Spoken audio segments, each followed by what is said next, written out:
You are Locked On Cougs, your daily podcast on the Houston Cougars, part of the Locked On Podcast Network, your team every day.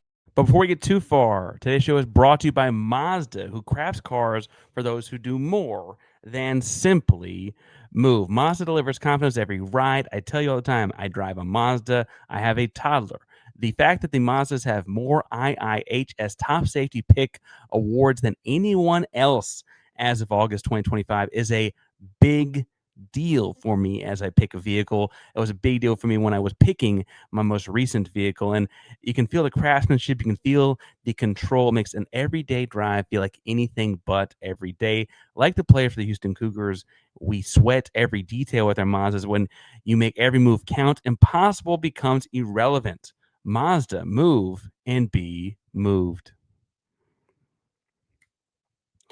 Park Ranger Locked On Cougs here, and as Spencer alluded to, college football just changed for the better.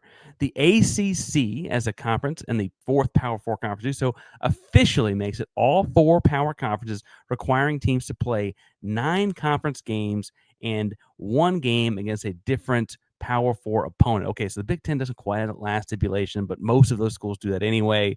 That means that almost every school in the Power 4 will play at least 10 Power 4 games out of their 12-game slate every year. Now, we'll talk about why this hits Houston, the Big 12, in a second, but I should point out, in the ACC, some of those schools did have multi-Power 4 non-conference games. The way that this works in terms of hierarchy or superseding is that having 10 Power 4 games supersedes all else. So those schools, for the time being in the immediate future, with pre-scheduled games and predetermined this and predetermined that, those schools will be allowed to play 8 conference games while they work their way towards the 9, with the 10th being a non-conference game. That's an ACC problem, but I think it is worth noting. Listen, Houston, given the unique Oregon State situation, got them scheduled as a power conference team, even though they're not really a power conference team anymore in any aspect.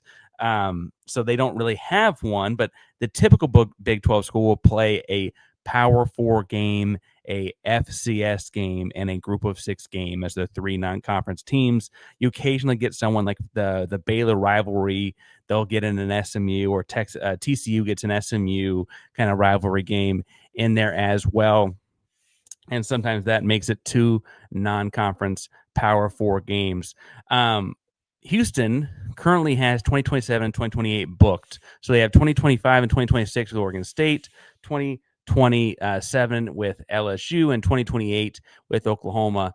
As you're looking at 2029, 2030, 2031, you're seeing more vacancies. And what this is going to create is all of the Power 4 teams are going to have to find ways to fill those vacancies with one another. I think Houston, being in a primo location, obviously being the city of Houston, place to want to go there and show off their program in front of recruits in a big way. Deion Sanders talked about this as a conference game very openly and honestly with people that would listen to him.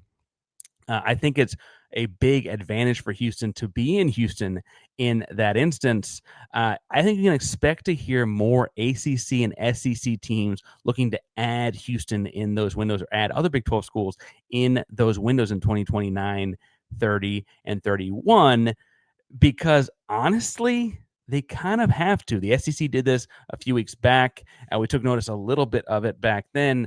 But as you're looking at what this means for the conference as a whole, I think it's a good thing for the Big 12, because now you're going to get more direct comparison points. We talked on Monday how the Big 12 demolished the ACC in non-conference play 6-1 over the course of those games. They also played a couple close SEC games, and it stands to reason that if you had more of those on the schedule, some of those might have gone your way. 0-3 in close ones. You were 2-2 at the Big 10. Adding these games is a big step. It also, for a school that just got out of the Group of 6, means there's less slots for those Group of 6 schools to fit themselves into Power 4 conference schools. I think you can anticipate watching other Group of 6 schools that have like playoff aspirations, the Boise States of the world, etc., to be looking to schedule themselves with Power 4 opponents further out as far as possible and get in on the schedule where they fit in, because Power 4 opponents are about to only have 2 opportunities per year to play those programs. Now, Houston's actually already got Boise State, the one I mentioned, on the docket in 2028 or 2030 and 31, I should say. But I think you can anticipate seeing other high-end other high-end group of 6 programs trying to fit in those windows as well. Do you see Oregon State and Washington State trying to prove their worth by getting as many of those games in as they can? Do you see a Wyoming? We heard about on the Big 12 squad how tough it is to play in Laramie. Do you see Wyoming trying to fit in somewhere? Do you see, I don't know, USF knocked off a couple big dogs early this season? They're building a program in South Florida, kind of South Florida, I guess it's called South Florida, to get into some of this action. Tulane and what they've built there, are they trying to get on people's schedules, right?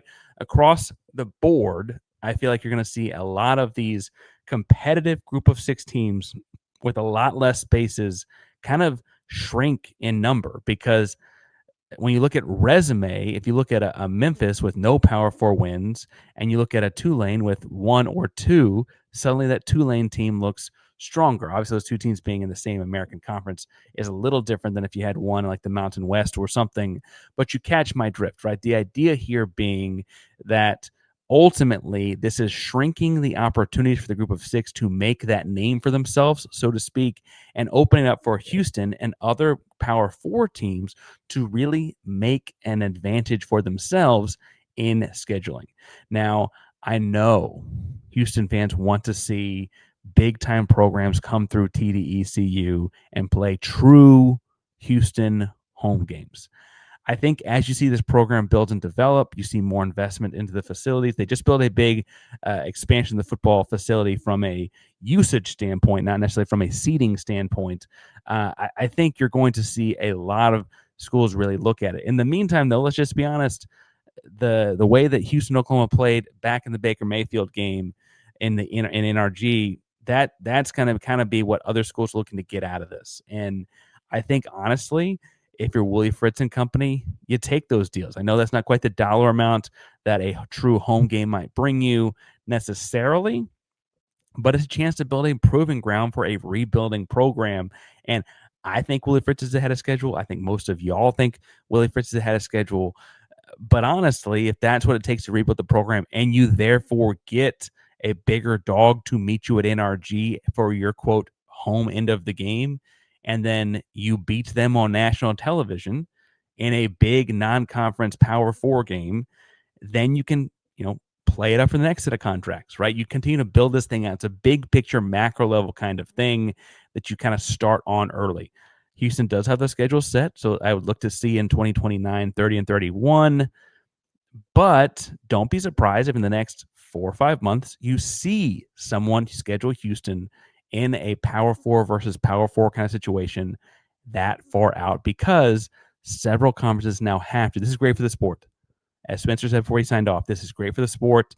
All Power 4 teams will have to play 10 Power Conference games, and that means a much more even playing field as you look at teams' records. Now, all Power 4 schedules are not created the same. We compared this year's Houston schedule to last year's Houston schedule a lot in the offseason, and those 2 schedules are not the same, right? A team that goes 7-5 in last year's schedule is not the same team as if one that goes 7-5 in this year's schedule for Houston.